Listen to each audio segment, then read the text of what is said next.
So it's important to know how to deal with new ideas when you run a business, or else you might just kill your own. So I had a friend of mine who he's a pretty recent, pretty new entrepreneur, but doing very well.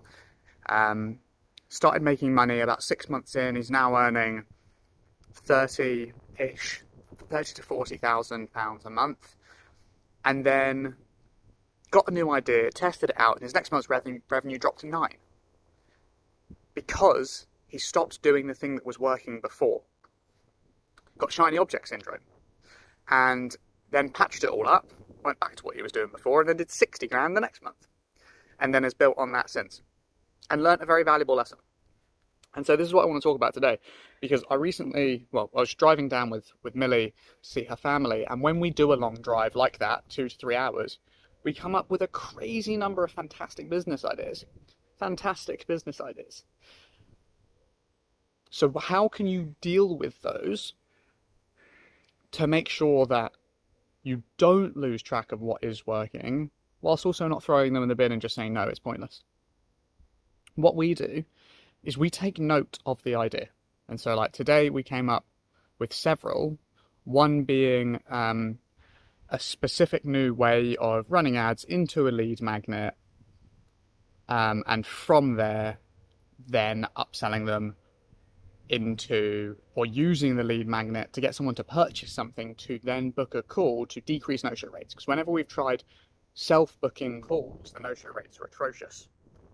So we thought, well, what we could do is we could sell them something.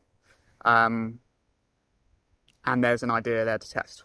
Now, if we just went and started testing that, and we stopped everything that we were doing that was currently working, the most likely scenario that's going to happen is your revenue drops to 0. Or it just slashes completely. And so what the strategy that we've got is, we write it down in a document, and we park it until we have spare time. So then what we do is we carry on business as usual, we carry on systemizing things until the point that we have what's currently working being delegated. And what I mean by delegated is passed off, and acceptable results, hopefully the same, if not better than what you were doing before, with a system, is consistently being done, and that has now been passed off.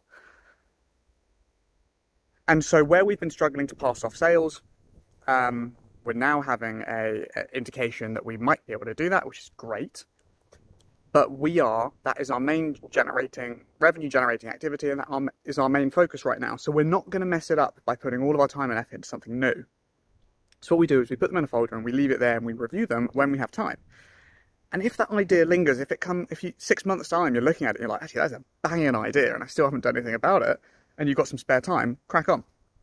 Give it a shot, but not to the detriment of losing what you've already got. So don't decrease what you're already doing that's working. Do it as an additional extra side piece, a little side hustle. Lots of you will be familiar with side hustles. So you do a side hustle within your own business. There you go. There are my thoughts on how to have business ideas and what to do with them and how to implement them and try them out on a very, very softer scale, without ruining what you've already built and what's already working. All right, guys, have a lovely day. There are my thoughts. Peace.